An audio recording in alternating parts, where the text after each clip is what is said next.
The night Lorelei signed the divorce papers, she smiled. Not a nervous smile, not a sad one.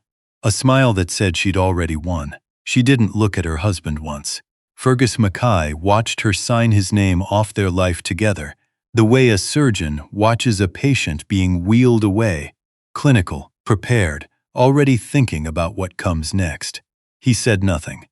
He had learned, after 14 years of marriage, that silence was sometimes the most powerful language in the room. What Lorelei didn't understand, what she couldn't have understood, because she had stopped paying attention to him years before she stopped loving him, was that she hadn't taken everything. She had taken the things she could see, and what Fergus had built, the real structure of their life, had never been visible to her at all. Fergus Mackay grew up in Sudbury, Ontario, the second son of a mining engineer and a school librarian. His childhood was not wealthy, but it was careful. His mother used to say that money was like water. It went where you dug the channels. His father said less, but worked more, and Fergus absorbed both lessons the way children absorb everything, without knowing it was happening.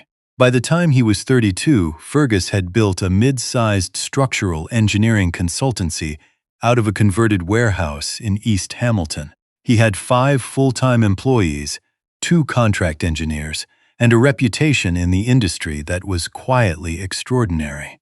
The kind of reputation that doesn't make headlines but makes the phone ring. He specialized in what he called problem buildings, shoe structures that other firms had deemed too complicated, too compromised, too far gone. He had a gift for seeing what was still sound inside something that looked broken. It was at a fundraiser for the Hamilton Conservatory of Music that he met Lorelei Voss. She was 30, a marketing director at a luxury real estate firm in downtown Toronto, and she was the most self-possessed person in the room. She wasn't performing confidence the way some people do at events like that. She simply occupied space as though she had always owned it. Fergus, who was constitutionally uncomfortable at fundraisers, found himself across from her at dinner and discovered he did not want the conversation to end. They married 2 years later. The wedding was at a vineyard outside Niagara-on-the-Lake. 120 guests. Her dress was ivory. His suit was a deep charcoal gray that her mother said was too dark, but that Fergus had chosen because Lorelei once said, in passing, that charcoal gray was the most underrated color a man could wear. He had remembered that. He remembered most things she said in passing. That was, perhaps, the first asymmetry. He noticed her constantly. She noticed him intermittently. In the early years, this imbalance didn't matter much. They were building something, a home in Ancaster, a social life, a shared vocabulary. Lorelei was ambitious in ways that Fergus genuinely admired. She moved from the Toronto firm to launch her own boutique consultancy, and she was sharp at it, instinctively understanding what made people desire things they hadn't known they wanted. Fergus took quiet satisfaction in being the stable infrastructure beneath her momentum. He handled the mortgage, the investment accounts, the insurance. He cooked dinner 4 nights a week. He was the one who remembered the name of her assistant's new baby and prompted her to send a gift. Their daughter, Isla, was born when Fergus was 38 and Lorelei was 36. Something shifted after that, though Fergus couldn't have said exactly when it became irreversible. Lorelei's career accelerated in the years following Isla's birth, which was good.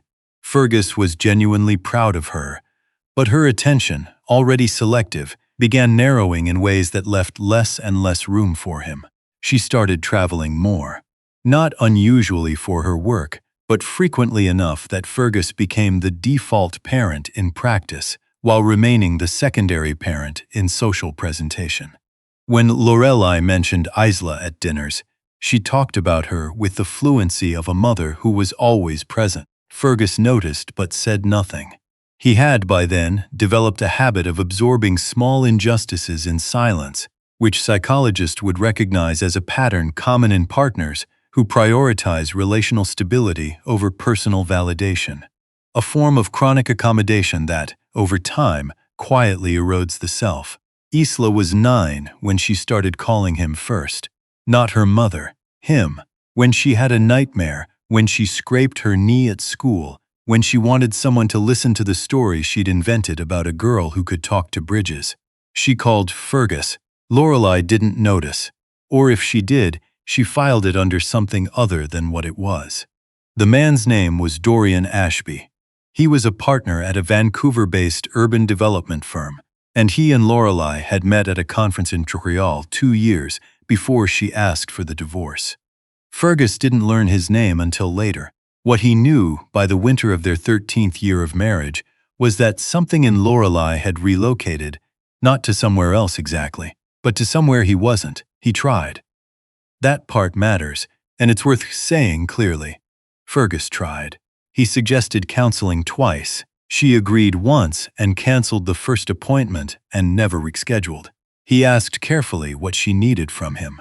She said she needed space to think. He gave her space. She used it to move further away. By spring, she told him she wanted a divorce.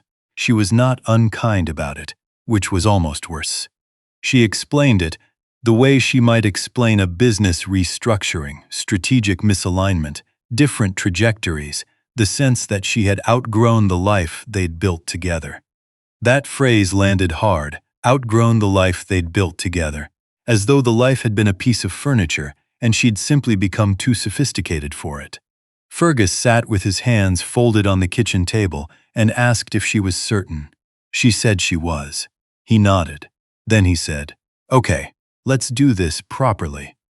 What she didn't know, what she had no framework to understand, because she had long since stopped looking at him clearly, was that properly meant something very specific to Fergus Mackay.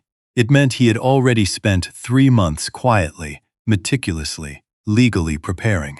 A therapist might describe what Fergus did next as adaptive disengagement. The point at which a person who has been overfunctioning in a relationship finally stops expending energy on a dynamic they cannot change, and redirects that energy entirely toward themselves. It's not revenge, it's reorientation, but from the outside, the results can look remarkably similar. 6 months before Lorelei asked for the divorce, around the time Fergus had stopped being surprised by her absence at dinners and started being surprised by her presence, he had quietly begun restructuring his consultancy, not to hide assets. Everything he did was above board and documented, but he had always run the business conservatively, carrying more liquidity than necessary, deferring growth investments, keeping things legible for a life that included a partner who wasn't paying attention. Once he understood that partner was leaving, he made different choices. He brought in a junior partner, a woman named, actually, names matter less than what she represented, institutional continuity. The consultancy's value, Fergus had always known, was not in its physical assets. It wasn't in the office equipment, the software licenses, the 2 vehicles on the business account. It was in his relationships. 15 years of clients who trusted him personally. Engineers across the province who called him when they were stuck. A reputation that was attached to him, not to a logo. These things could not be divided. When Lorelei's lawyer presented their asset division proposal, it was thorough and confident. She wanted the house in Ancaster, worth approximately $1.4 million. She wanted the joint investment portfolio, which had grown to just under $800,000. She wanted the cottage on Georgian Bay. She wanted one of the 2 vehicles. She wanted the business valued at its book value, which her lawyer had assessed at roughly $340,000 based on physical and financial assets on paper. She was, by her own calculation, walking away with close to $2.4 million in assets and leaving Fergus with a modest amount of liquid savings, the second vehicle, and what she assumed was a depleted business. Fergus's lawyer reviewed the offer. Fergus said, "Let her have it." His lawyer looked at him over her glasses. "All of it." "All of it," Fergus said. If Lorelei had looked more carefully, if she had thought about what actually made his business run, she might have asked different questions. She'd have wondered why his 10 largest clients were all companies where the primary contact was Fergus personally. She might have wondered why the two most senior engineers on his team had, in the past 4 months, quietly become contractors rather than employees, with flexible arrangements that would allow them to follow the work rather than the office. She might have wondered what a structural engineering consultancy was actually worth if you stripped out the relationships and left only the furniture. She didn't wonder any of these things. She had stopped wondering about Fergus years ago. Isla was 13 at the time of the divorce. She was not, as some children are in these situations, a pawn. Neither Fergus nor Lorelei attempted to use her that way, and this is to both their credit. But she was also not neutral. Children rarely are. The custody arrangement was 50-50 in structure. In practice, Isla made it clear to anyone paying attention where she was most settled. She didn't say it dramatically. She was not a dramatic child. She was observant, dry-humored, and had her father's habit of speaking carefully and meaning exactly what she said. What she said, when her mother sat her down to explain the new arrangement, was, "Where will Dad be?" Lorelei said Fergus would have his own place. They would work out a schedule. Isla said, "Can I just be where he is?" Lorelei absorbed this with the composure of someone who had not been expecting it, which is to say she absorbed it poorly. She said that wasn't how custody worked, that they would share time, that it was important for Isla to be with both her parents. Isla nodded and said nothing else. But on the first night of the new arrangement, when Lorelei's schedule said Isla should be with her, Isla called Fergus at 9:30 and asked if he could come get her. He did. He always did. Over the following months, the 50-50 schedule drifted, quietly and without drama, to something closer to 80-20. Not because Fergus pushed for it or because Isla was making a statement, but because Lorelei, even now, was often somewhere else. Vancouver, Toronto, Montreal. Her firm was expanding. Dorian Ashby's world had become hers. She sent Isla thoughtful gifts and messages from airport lounges and attended school events when she could, which was less often than she'd expected. Isla was polite to her mother. She was not cold, not punishing. She simply had a father who was present, and the calculus of a 13-year-old is often more honest than adults give it credit for. What Lorelei had taken, she began to discover, was the weight of the thing, not its gravity. The house in Ancaster was beautiful. She had always loved it, genuinely, but she had loved it the way people love the idea of a home, its aesthetic, its address, its role in a particular self-image. She had not loved the maintenance schedule, the conversations with the furnace repair company, the neighbor, who needed handling carefully, because of a property line dispute that Fergus had spent 2 years managing with patient diplomacy. These things materialized for her in the months after the divorce like debts she hadn't known were on the balance sheet. The investment portfolio was real money. But it was also, she discovered, more conservatively structured than she'd expected. It would grow, but slowly. She was used to leveraging growth, to moving fast, to building. A stable portfolio felt to her like standing still. The cottage on Georgian Bay she had fought for specifically because Dorian had admired it when she'd described it. He visited once, found it too remote for his taste, and didn't mention it again. And the business, the $340,000 she had assigned to it in her head, began its own quiet unraveling. What happened was not dramatic. Fergus didn't do anything retaliatory. He simply began operating as himself, unencumbered, which turned out to be considerably more effective than he'd been, while also managing a marriage to someone who didn't see him. Within 8 months of the divorce, he had moved his consultancy to a smaller, cheaper space in Burlington and taken on 3 new clients, all of them referrals from existing relationships. His 2 senior engineers, now contractors, had followed him. The institutional knowledge, the trust, the problem-solving reputation. It was all still there, still his, because it had always been portable. It lived in his head and in his handshake. The business that appeared on the asset division papers, the one with the furniture and the software and the vehicles, was an address, Fergus Mackay was not an address. By the second year, his consultancy was billing at a rate that put its real-world valuation somewhere between 2 and 4 times what Lorelei's lawyer had assessed. A colleague who'd done a back-of-napkin estimate told him he was, conservatively, worth more now than he'd been when he was married. He was not surprised. He had always known this would be the case. That was why he had let her take the furniture. There is a specific kind of loneliness that comes with realizing you misjudged someone.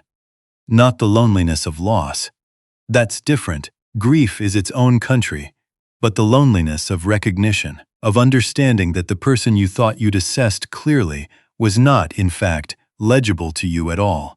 Lorelei experienced this in fragments.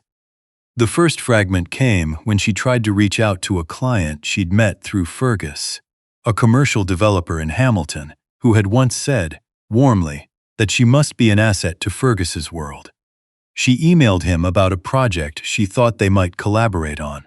He replied politely, and said he'd been working closely with Fergus on something and would be in touch when his schedule opened. He did not follow up. The second came when Isla, now 15, won a regional engineering design competition at school, a bridge-building challenge, and in her acceptance remarks thanked, among others, my dad, who taught me how to see what's still strong in something that looks broken. Lorelei was in the audience. She clapped. She took a photo. On the drive home, alone, because Isla had gone with Fergus for a celebratory dinner she hadn't been invited to, an oversight no one had planned, but that had nonetheless occurred. She thought about that phrase for a long time. See what's still strong in something that looks broken. She knew he was talking about engineering. She also understood, in the way you understand things you'd rather not, that he might have been talking about something else entirely. The third fragment was quieter. It was a Sunday morning, approximately 18 months after the divorce, when she was sitting in the Ancaster house alone. Dorian was in Vancouver. She was supposed to fly out Thursday. Isla was with Fergus, and she noticed that the house was very large. She had always known it was large. What she noticed now was that it was large in the specific way of spaces that used to contain someone and no longer do. She did not call Dorian. She sat with the feeling for a while, which was unusual for her. She was not a person who habitually sat with feelings. She thought about the night they signed the papers, how certain she had felt, how clearly she had understood that she was walking away with the better half of the deal. She thought about Fergus's face when he said, "Okay, let's do this properly." The thing she had read as resignation, the thing she was now less certain had been resignation at all. Fergus, meanwhile, had moved into a 2-bedroom condominium in Burlington overlooking the lake. It was a third the size of the Ancaster house, and he had decorated it with the deliberateness of someone who had spent years living in a space that reflected someone else's taste. Everything in it was his. A good couch in a dark olive fabric, a drafting table by the window, bookshelves that held both engineering texts and the kind of fiction he'd stopped reading when Lorelei made quiet comments about the stack beside his bed. A kitchen that was simple and well-equipped. On the counter, a handwritten note from Isla that said, "Your apartment smells like actual food, Dad," which he had not thrown away. He cooked dinner most nights. He called his mother in Sudbury on Sundays. He played hockey in a recreational league on Thursday evenings with a group of men who worked in trades and construction and who had absolutely no interest in talking about feelings, which he found restful in the specific way that a person who processes everything internally finds the company of people who process nothing externally to be restful.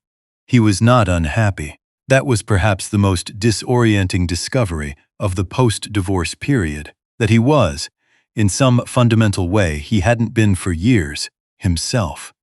The version of himself that had existed before he had organized his entire interior life around someone who wasn't organizing hers around him.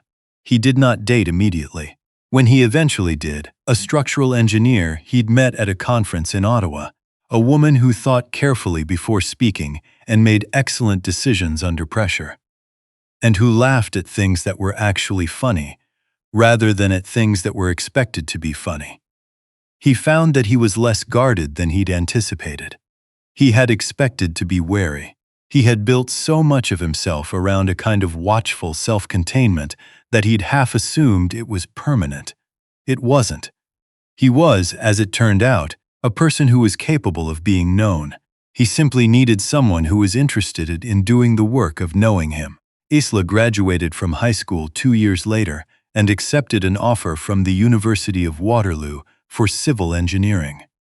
When she told Fergus, he was quiet for a moment, in the way he went quiet when something mattered. A stillness that Isla had learned to read as the opposite of emptiness. "Your grandmother's going to lose her mind," he said. Isla laughed. "I know. I'm calling her next." She did tell her mother. Lorelei congratulated her warmly and said she was so proud and meant it, which matters. She and Ela had arrived, over the years, at a relationship that was genuine if somewhat careful. The relationship of people who love each other without the easy fluency of people who know each other daily.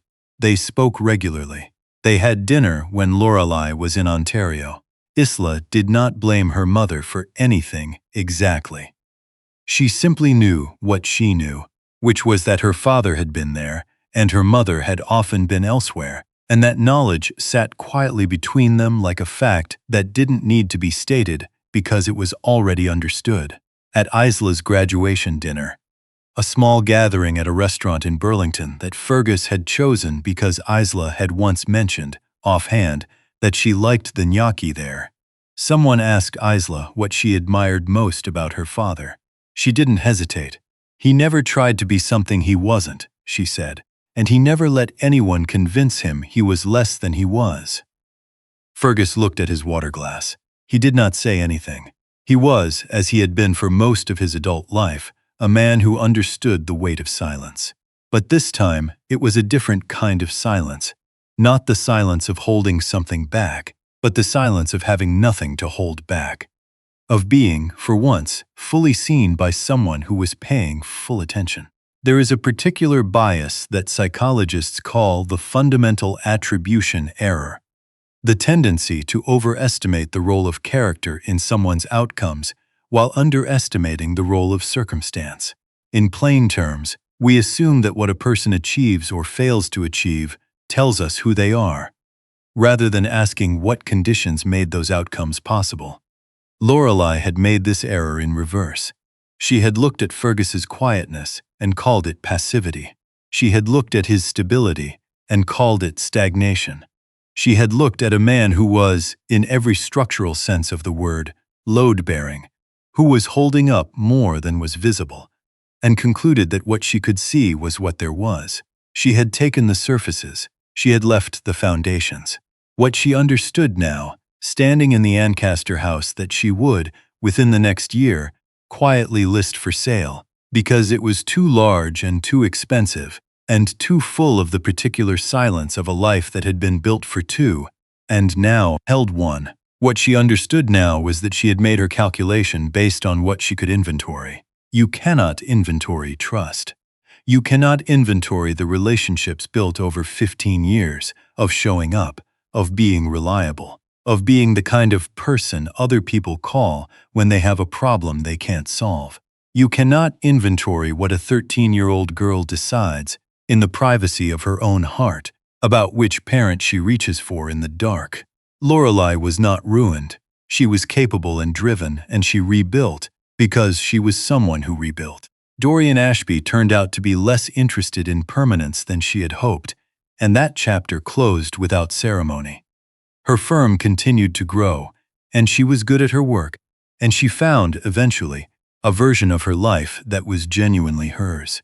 But she lived with the particular knowledge of someone who had signed their name on the wrong line of a contract, who had walked away from the table, certain she had read the terms correctly, and had later, slowly, understood that she had misread the most important clause.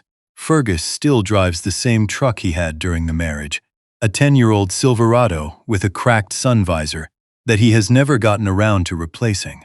Isla has pointed this out approximately 40 times. He finds this funny. She does not. His consultancy now employs 11 people, and he has been approached twice about acquisition. He declined both times, not from sentimentality, but because he understood what the offers were actually pricing. The brand, the client list, the physical assets, and not what they weren't. Him, the problem solver, the person who could see what was still sound inside something that looked broken. He is 51 years old. He is not wealthy in the way that makes the news, but he is comfortable in the way that is actually worth having. The kind of comfortable where you don't think about money except when you're choosing to spend it. On Thursday evenings, he still plays hockey with the same group of men. He is the slowest skater on the ice and the first to admit it. He is also, reliably, the one who sees the play developing 3 seconds before anyone else does, which means he is usually where the puck is going rather than where it has been. His mother, still in Sudbury, has told anyone who will listen that her son is the most patient person she has ever known. She means it as the highest compliment. Fergus accepts it as such. Isla visits most weekends when she's not studying. She sleeps on the couch in his Burlington apartment because the second bedroom is technically an office now, and practically a room full of blueprints, and she says she doesn't mind the couch, which he suspects is true. She brings him bad coffee from the campus Tim Hortons, and he drinks it without complaint, which she says is the most love she's ever received from another human being. He tells her she has very low standards. She tells him she learned that from watching him marry her mother. He laughs at this. He laughs hard, because Isla, like him, does not say things she doesn't mean, and what she means, under the joke, is something more careful. Something about watching someone you love underestimated, and watching him survive it, and being shaped by that survival into someone who knows what to look for. The night Lorelei signed the divorce papers, she smiled. She thought she had taken everything. What she had taken was inventory. What Fergus Mackay kept was everything that couldn't be counted.